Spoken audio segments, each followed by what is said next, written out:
کہ آج کون ہے عالم؟ ان کے زمانے کی بات ہے. آج کون ہے عالم؟ عالم وہ ہے جو شریعت پر عمل کرتا ہو، جو شریعت پر چلتا ہو، وہی عالم ہے. شریعت پر اگر نہیں چل رہا ہے تو وہ عالم نہیں ہے. تو جلسہ آپ کو فائدہ اسی وقت دے گا، نعرے اسی وقت فائدے دیں گے جب آپ شریعت کے مطابق عمل کیجیے. سبحان اللہ. ہر سال جلسہ کر رہے ہیں اور اب وہ تو مجھ کو نظر نہیں آ رہا بورے سامنے ان کے بقول زمانے سے جلسہ ہو رہا ہے لگاتار، مگر عام پبلک نہیں، جو جلسہ کراتے ہیں کمیٹی والے، ان کے بقول تو ان میں سے کوئی ایک بھی نماز نہیں پڑھتا ہے. تو جلسہ کرانے سے فائدہ نہیں ہوتا، ثواب نہیں ملے گا. ثواب اسی وقت ملے گا جب آپ جلسہ کرا رہے ہیں، مولانا لوگوں کو بلا رہے ہیں، وہ دین کی بات آپ کو بتا رہے ہیں، اس کے مطابق عمل کیجیے. بے شک. سبحان اللہ. یہ بنگال کی دھرتی ہے. بنگال کی دھرتی پر سب سے بڑے بزرگ، سب سے بڑے ولی کے بارے میں آپ لوگ جانتے ہیں کون ہے؟ پورے بنگال کی بات کر رہا ہوں. سیدنا حافظ سراج رحمۃ اللہ تعالی علیہ تاج اللہ پور. مگر ان کا کیا حال تھا سنیے.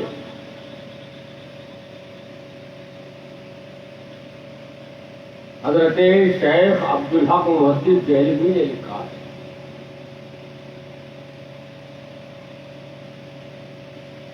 کہ حضرت حافظ سراج رحمۃ اللہ تعالی علیہ جوان ہو رہے تھے، ابھی داڑھی موچھ نہیں نکلی کہ دل میں خیال پیدا ہوا کہ ہم کو اللہ کی طلب کرنی چاہیے، اللہ کی تلاش، اللہ کی ذکر کرنی چاہیے. یہاں سے روانہ ہوئے. اس زمانے میں نہ ٹرین، نہ ہوائی جہاز، نہ بس، نہ کار، فاصلے کے ساتھ پیدل چلتے چلتے ایک زمانے کے بعد لکھنؤ پہنچے.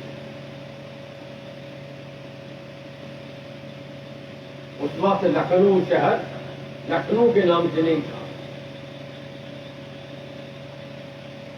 لکھنؤ آباد ہوا ہے اس کے بعد لکھنؤ کے نام سے. وہاں کچھ دن رہے، پھر وہاں سے روانہ ہوئے. وہاں سے روانہ ہو کر بدایوں پہنچے.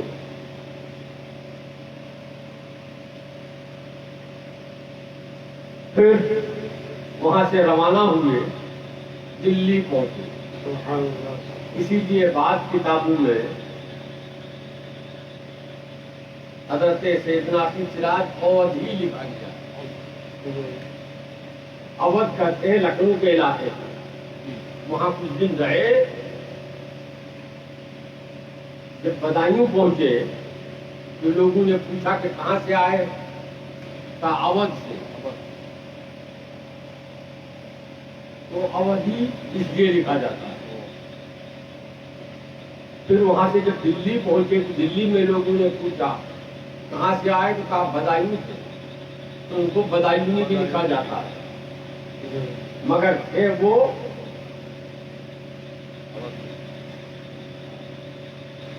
لکھنؤ کے. لکھنؤ کہاں ہے؟ جی نہیں، یہ گور کا نام، پرانا نام لکھنؤ ہے. گور کا پہلا نام لکھنؤ ہے، اس کے بعد گور نام پڑا. ماں زندہ تھی، باپ حیات نہیں تھی.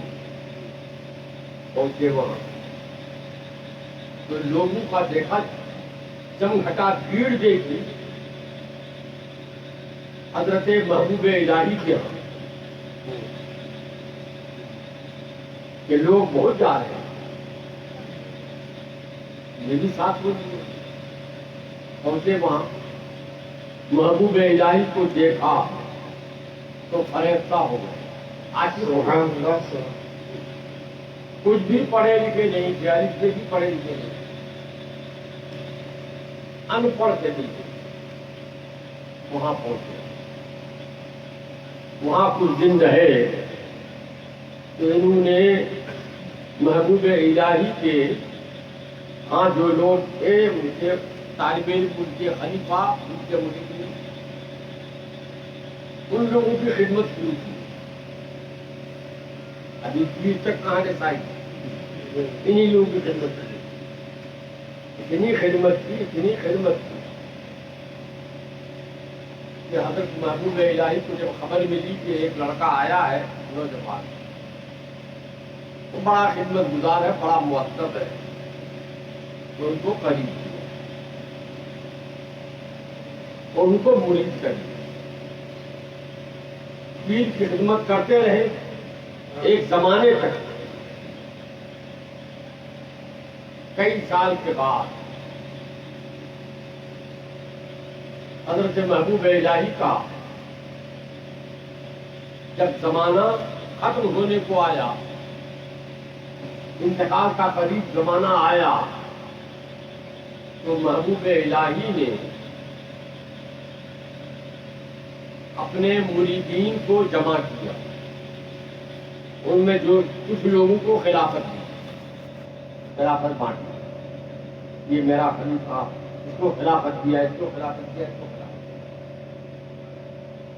نگاہ اٹھائی، سیدنا اپنی سراج پر پہنچ، سبحان اللہ سے تو اپنی سراج رحمت اللہ تھا، سیدنا نظام الدین اولیاء رحمت اللہ تعالی علیہ نے فرمایا اپنے ان مریدین سے جن کو خلافت دیے تھے، فرمایا کہ خدمت کرنے میں، عبادت و بندگی کرنے میں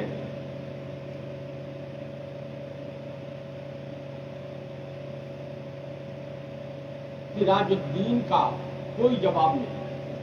سبحان اللہ سب سے زیادہ خدمت گار، سب سے زیادہ مؤدب، سب سے زیادہ اللہ کی یاد کرنے والا،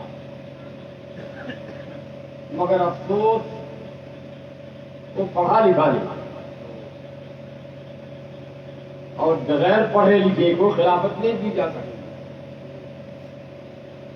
جاہل کتنا بھی عبادت گزار کیوں نہ ہو جائے، وہ کبھی نہ کبھی شیطان کے چکر میں پڑ ہی جائے۔ کاش یہ پڑھا لکھا ہوتا تو حضرت محبوب الہی کے خلیفہ تھے، بہت قابل آدمی، بڑے آدمی، علامہ زراجی رحمۃ اللہ تعالی علیہ۔ انہوں نے جب اپنے پیر کا منشا دیکھا کہ ان کو خلافت دینا چاہتے ہیں مگر پڑھا لکھا نہیں ہے، اس لیے دے نہیں پا رہے، تو یہ کھڑے ہوئے، کہا حضور اگر آپ اجازت دیں تو میں ان کو پڑھاؤں۔ تو حضرت محبوب الہی نے فرمایا کہ بہت اچھی بات ہے۔ سبحان اللہ چنانچہ سیدنا اپنی سراج کو ان کے سپورٹ کیا اور انہوں نے پڑھانا شروع کیا۔ 6 مہینے تک پڑھایا انہوں نے، 6 مہینے تک وہاں کی خدمت موقوف رہی، اور 6 مہینے لگاتار وہ پڑھتے رہے رات کو۔ 6 مہینے میں اتنے بڑے قابل ہو گئے کہ بڑے بڑے پرانے علماء سے بات کر لیتے. 6 مہینے کے بعد محبوب الہی نے پوچھا مولانا ذرہ سراج الدین کا کیا حال ہے؟ تو انہوں نے عرض کیا حضور اب وہ اس لائق ہو گیا ہے کہ بڑے بڑے علماء سے بات کرتا ہے. سبحان اللہ. تو حضرت محبوب الہی نے بلایا. بلانے کے بعد ان کو خلافت عطا فرمایا سبحان اللہ. اور بھیجا. کہاں بھیجا؟ لکھنؤ کی بھیجا ان کو. لکھنؤ کی بھیجا. اور جب ان کو بھیجنے لگے تو چونکہ ان کی پیدائش یہی کی تھی جوانی تک، شروع جوانی تک یہیں تھے. ان کو معلوم تھا کہ پنڈوا میں ایک بڑے عالم ہیں اور بہت ریاضتوں محنت کر کے عبادت کر کے بزرگی حاصل کر لیے، مگر بہت جلالی ہے. یہاں تک کہ لوگوں نے ان کا نام رکھ دیا ہے ڈاکو. اس چیز کے ڈاکو؟ بزرگی کے ڈاکو. لوگ تو ڈکیتی ڈال کر کیا پیسہ لوٹ لیتے ہیں. کوئی ان کے یہاں آتے تھے جب علاؤ الحق پنڈوی کے یہاں، اور اگر آتے تھے کرو پھر کے ساتھ تو حضرت علاؤ الحق پنڈوی ان کی بزرگی چھین لیتے تھے. تو بزرگی چھین لیتے تھے، اس لیے ان کا نام پڑ گیا تھا ڈکیت. تو حضرت سیدنا حافظ سراج نے محبوب الہی سے عرض کیا کہ حضور مجھ کو وہاں بھیجا جا رہا ہے جہاں علاؤ الحق پنڈوی موجود ہے.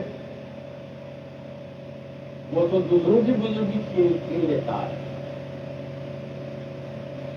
تو حضرت محبوب الہی نے جوش میں فرمایا کہ تم جا نہیں رہے ہو، میں بھیج رہا ہوں. سبحان اللہ. سبحان اللہ. تم جاؤ، وہ تمہارا خادم بن کر رہے گا. سبحان اللہ. ڈرنے کی کوئی ضرورت نہیں. چنانچہ حضرت حافظ سراج رحمۃ اللہ تعالی علیہ کو بہت لمبا چوڑا واقعہ ہے، میں وہ نہیں بتا رہا ہوں. مجھے بتانا صرف یہ ہے کہ خالی جلسہ کر لینے سے نہیں ہوگا. جی. عبادت و بندگی کرنی ہوگی، اور خالی عبادت و بندگی بھی کافی نہیں ہے. عبادت و بندگی تو بہت کیے تھے اپنی سراج، مگر خلافت نہیں ملی جب تک علم حاصل نہیں کر لیا. جی بے شک.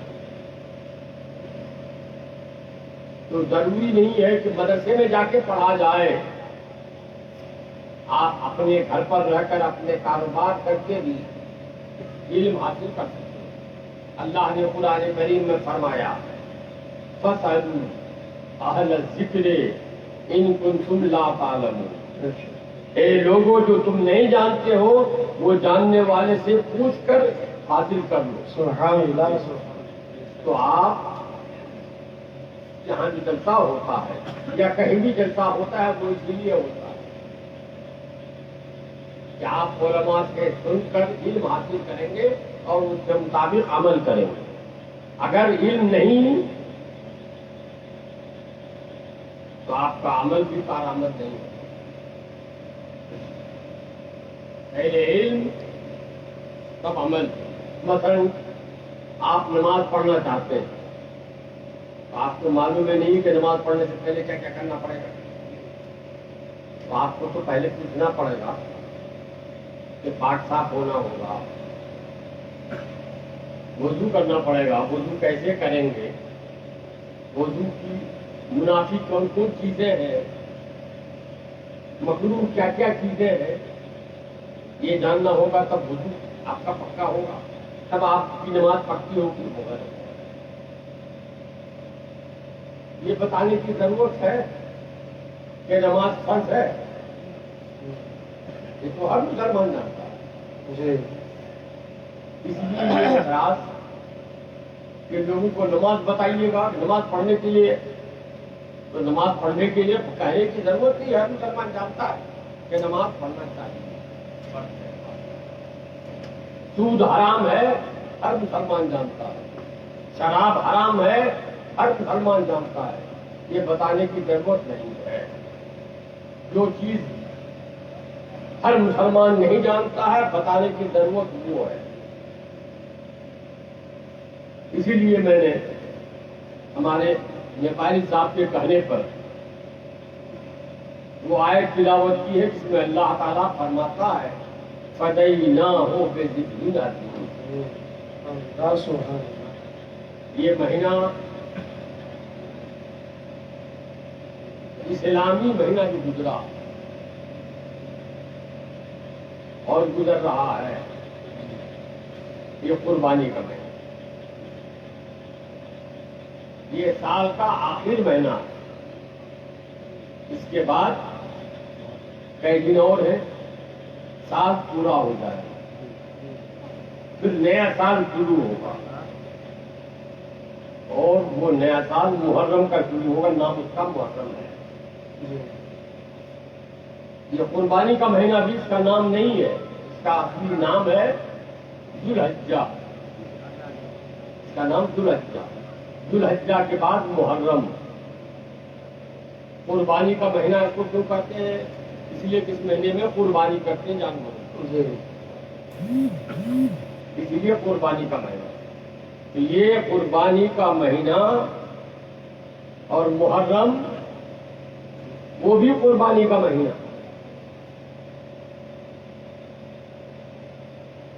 ذی الحجہ قربانی کا مہینہ، محرم بھی قربانی کا مہینہ، جی اور دونوں 10 تاریخ کو۔ ایک پہلا مہینہ ہے سال کا اور ایک آخری مہینہ ہے۔ پہلا مہینہ اس میں بھی قربانی ہے، آخری مہینہ اس میں بھی قربانی ہے۔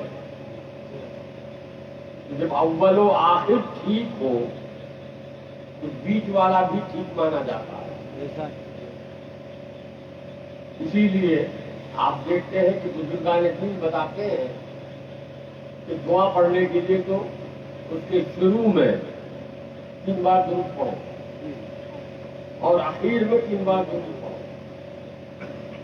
حدیث میں ہے کہ جس دعا کے شروع میں اور اخیر میں درود پڑھ لیا جائے تو دعا قبول ہو نہ ہو ایسے ہی، مگر درود اللہ کے ہاں ضرور قبول ہوگا۔ سبحان اللہ۔ تو شروع میں درود پڑھ لیا تو قبول ہوگا، بیچ میں دعا کر لی، پھر اخیر میں درود پڑھا تو قبول ہوگا۔ تو جس کا شروع قبول اخیر قبول، بیچ والا خود بخود قبول ہو جائے۔ سبحان اللہ۔ تو شروع مہینہ میں جب قربانی ہے، آخری مہینے میں قربانی ہے، تو بیچ کے مہینوں میں خود بخود قربانی ہے۔ پہلا مہینہ ابھی جو گزر رہا ہے یہ پہلی قربانی، اس کے بعد محرم میں پھر قربانی ہوگی۔ دونوں قربانی میں فرق یہ ہے کہ ذی الحجہ کی قربانی عمل میں آئی میڑھی کی قربانی سے، جی اور محرم کی قربانی عمل میں آئی چاند کی قربانی۔ ذی الحجہ کی قربانی عمل میں آئی مال کی قربانی، اور محرم کی قربانی عمل میں آئی چاند کی قربانی۔ آپ نے مجھے کتنا نہیں سنانا ہے، آپ نے بار بار سنا ہے کہ یہ قربانی ہم لوگ کر رہے ہیں، یہ قربانی حضرت ابراہیم خلیل اللہ علیہ السلام کی سنت ہے. حضرت ابراہیم علیہ السلام بوڑھے ہو چکے، ان کی بیوی بھی بوڑھی ہو چکی، اولاد نہیں. رات کو اٹھ کر روتے تھے، دعا کرتے تھے، اللہ تجھے اولاد عطا فرما. اللہ تعالیٰ نے اولاد عطا فرمائی. جس کی کوئی اولاد نہیں جوانی میں، کوئی اولاد ہو تو وہ زیادہ پیاری ہو جاتی. جی مگر وہ اولاد جب جوانی کی طرف بڑھنے لگی، ایک روایت کے مطابق 11 سال کی عمر، ایک روایت کے مطابق 13 سال کی عمر، تو اللہ تبارک و تعالیٰ نے حضرت ابراہیم علیہ السلام کو خواب دکھایا اور ارشاد ہوا کہ اللہ کی راہ میں قربانی کرو. لمبا واقعہ ہے، کیا کیا کرتے رہے. اس کے بعد نتیجہ یہ آیا کہ حضرت ابراہیم علیہ السلام نے حضرت اسماعیل علیہ السلام اپنے اکلوتے بیٹے کو لے کر لیٹایا، چاقو گردن پہ چلایا، تو نتیجہ یہ ہوا کہ حضرت اسماعیل کا بال بھی نہیں کٹا کوئی، اور ذبح ہوا خداوند قدوس کی طرف سے ایک میڑھا، ایک کوئی دمبا میڑھا، وہ اس کی قربانی.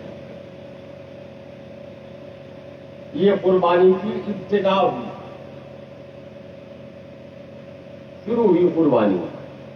اور حکم تو ہوا تھا بیٹے کو قربانی کرنے کا، جی وہ بیٹے کو قربان کر رہے تھے، لیکن اللہ تعالیٰ نے بیٹے کے بدلے میں میڑھے کو قربان کر دیا. اور قرآن نے ارشاد فرمایا فَدَيْنَاهُ بِذِبْحٍ عَظِيمٍ، اللہ سبحانہ حضرت اسماعیل کو ہم نے بچا لیا، اس کے بدلے میں ایک بڑی قربانی کی. حضرت اسماعیل بچ گئے اور بڑی قربانی کیا ہوئی؟ میڈے کی قربانی.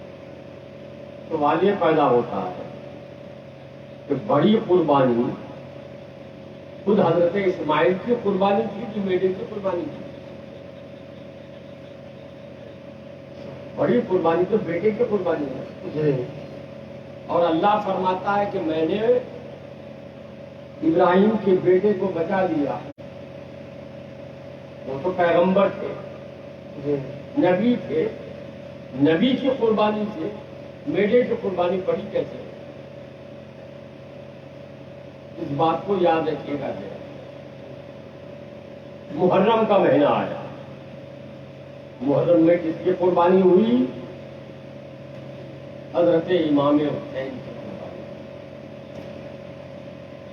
محرم میں حضرت امام حسین کی قربانی ہوئی.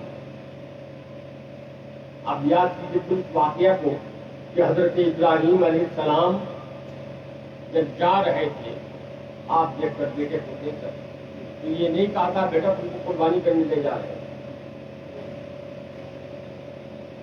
جا رہے ہیں، بیوی سے کہا ان کو سجا دو، نالا دھلا کے کپڑے وپڑے پہنا کے سجا دو. بیوی نے پوچھا کہاں جا رہے ہیں؟ کہا ایک بڑی شخصیت کے یہاں، بڑی ذات کے یہاں مہمانی جا رہے ہیں. بڑی ذات کے یہاں جا رہے ہیں مہمانی کے لیے. بڑی ذات کون؟ اللہ کی سبحان اللہ. مہمانی کے لیے جا رہے ہیں. بچے کو لے کے گئے. جب وہاں پہنچے تب بچے سے بتایا کہ بیٹا میں نے خواب دیکھا، تمہاری کیا رائے ہے؟ بیٹے نے کہا کہ آپ نے جو اللہ کا حکم دیکھا ہے اس کو پورا کیجیے، انشاءاللہ ہم سب.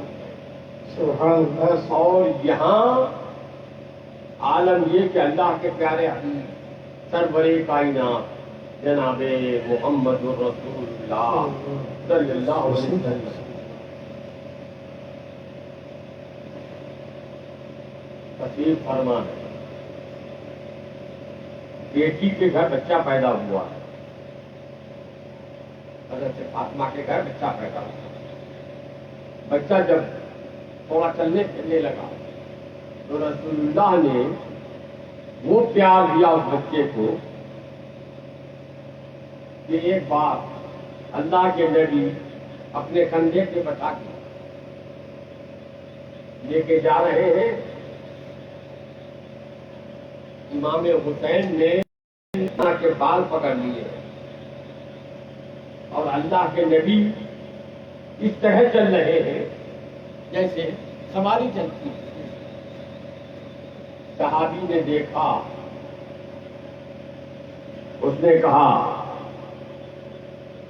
واہ کیا عمدہ سواری ہے, کیا عمدہ سواری ہے. رسول اللہ سواری پہ کیا عمدہ سواری ہے.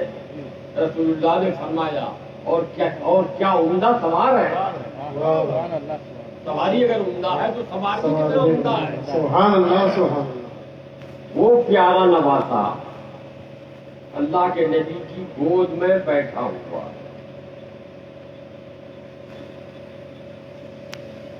نانا کے چہرے کو دیکھ رہا ہے, مسکرا رہا ہے. رسول اللہ دیکھ رہے ہیں حسین کے چہرے کو, مسکرا رہے ہیں. اتنے میں اللہ کے نبی کی آنکھوں کے آنسو برسنے لگے, رونے لگے میرے لیے. حسین نے پوچھا نانا جان ابھی ابھی آپ مسکرا رہے تھے اور اب اچانک رونے لگے. اللہ کے رسول نے فرمایا بیٹا ہاں ابھی ابھی جبرائیل میرے پاس آئے.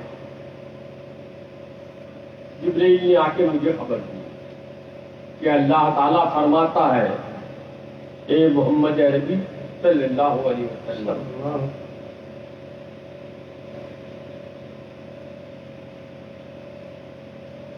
یا تو آپ حسین سے محبت زیادہ رکھیے امت سے کم, یا امت سے زیادہ رکھیے حسین سے کم. کیا مطلب؟ یعنی اگر اپنی امت سے پیار ہے آپ کو تو حسین کی قربانی دینا ہوگا, اور حسین سے پیار ہے تو امت کو گمراہ ہو جانے کے لیے چھوڑ دینا ہوگا.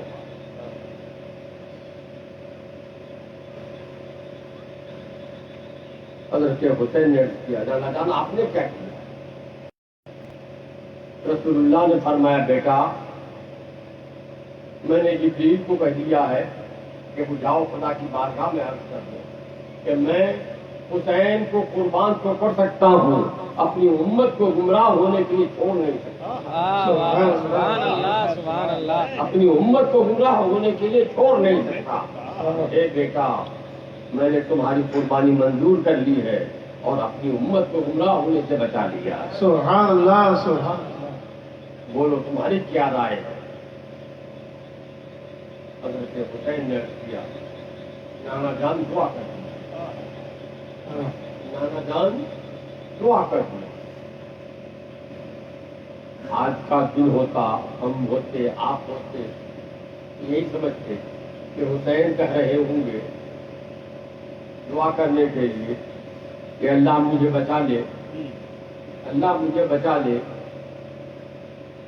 مگر میرے رسول نے دعا کی, حسین نے آمین کہا. دعا کیا کی میرے رسول نے؟ اللہم آتی الحسین اجرن جمیلا و صبرن شکیلا. اے اللہ حسین کو صبر عطا فرمانا اور اس کا اجر عطا فرمانا. یہ نہیں کہا یا رسول اللہ آپ کے کان کو جو ٹکڑا کر دیتے ہیں اشارے سے, آپ اشارے سے ڈوبا ہوا سورج کو پلٹا لاتے ہیں, تو میرے لیے دعا فرما دیجیے اللہ تعالیٰ میری مصیبت کو ٹال دے. نہیں, دعا کاہے کے لیے کی کہ اللہ مجھے صبر عطا فرمائے, استقامت عطا فرمائے, اور رسول اللہ نے وہی دعا فرمائی. اور اللہ کے نبی صلی اللہ علیہ وسلم نے اپنی ایک بیوی کو بلا کر ایک چٹکی مٹی دی،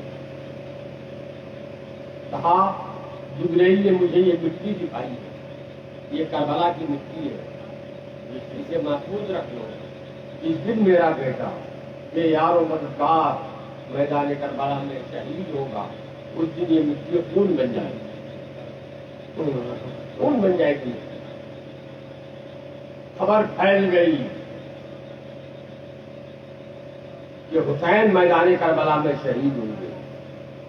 حضرت فاطمہ نے چھاتی سے لگا کے دودھ پلایا، اس لیے تاکہ بیٹا میدان کربلا میں ٹکا رہے۔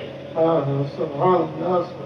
حضرت علی نے کندھوں پہ سوار کرایا، اسی لیے تاکہ بیٹا میدان کربلا میں مقام شہادت پر استقامت کے ساتھ قائم رہے۔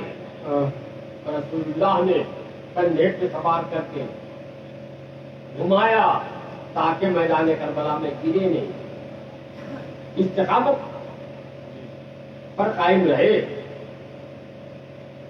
پورے صحابہ بچہ بچہ سب واقف ہو گئے یہ حسین میدان کربلا میں فرض دیکھ رہے ہیں آپ، پہلے سے خبر نہیں، بچہ پیدا ہوتے ہی اسی وقت خبر ہو گئی کہ میدان کربلا میں شہید ہونا ہے۔ امام حسین کی خبر شہادت کی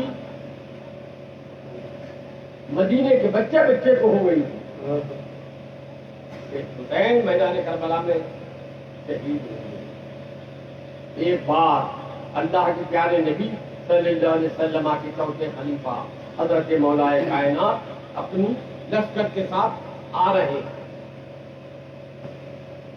باہر سے آ رہے ہیں، گزر رہے ہیں، رات کا وقت ہے، خیمہ ڈالا گیا۔ حضرت مولا کائنات نے فرمایا یہ مقام نینوا ہے، یہ مقام نینوا ہے، یہاں حسین کا خیمہ لگے گا، یہاں حسین کا گھوڑا بدھے گا، یہاں حسین قتل ہوں گے، یہاں حسین کا خون بہے گا۔ سارے لوگوں کو خبر تھی کہ حسین میدان کربلا میں شہید ہوں گے۔ آدمی جاتا ہے لڑائی میں جہاد کے لیے، مگر گارنٹی نہیں ہوتی کہ مر ہی جائیں گے، ہم ختم ہی ہو جائیں گے۔ جہاد میں جا رہا ہے، جیت کے بھی آ سکتے ہیں، بظاہر ہار بھی سکتے ہیں، لیکن امام حسین جا رہے ہیں، معلوم ہے کہ ہم جا رہے ہیں لوٹ کے آنے کے لیے نہیں، ہم جا رہے ہیں شہید ہونے کے لیے۔ بال بچوں کو معلوم ہے حسین جا رہے ہیں شہید ہونے کے لیے، سارے صحابہ کو معلوم ہے حسین جا رہے ہیں سبحان اس وقت حسین جا رہے ہیں۔ لمبا واقعہ ہے اس کا، حسین جا رہے ہیں تو جو صحابہ اس وقت موجود تھے، امام حسین سے بڑی عمر کے صحابہ بھی موجود، سب روک رہے ہیں حسین کو، حسین میں جاؤ، کوفہ کے لوگ بے وفا ہیں، تمہارے باپ کے ساتھ دغا کی ہے، حضرت علی کو دھوکہ دیا ہے، تم مت جاؤ۔ لیکن حسین کسی کی بات نہیں ماننے چلے جا رہے، حسین جا نہیں رہے تھے، حسین جا نہیں رہے تھے فتح حاصل کرنے کے لیے، حسین جا رہے تھے گردن کھٹانے کے لیے، حسین جا رہے تھے خون بہانے کے لیے۔ سبحان اللہ سبحان اللہ۔ کہ وہاں سے واپس نہیں آنا ہے۔ میرے بھائی جب صحابہ منع کر رہے تھے تو حسین کو مان جانا چاہیے تھا، مگر حسین نہیں مانے اور صحابہ کو ساتھ جانا چاہیے تھا، صحابہ ساتھ نہیں گئے۔ آخر بات کیا؟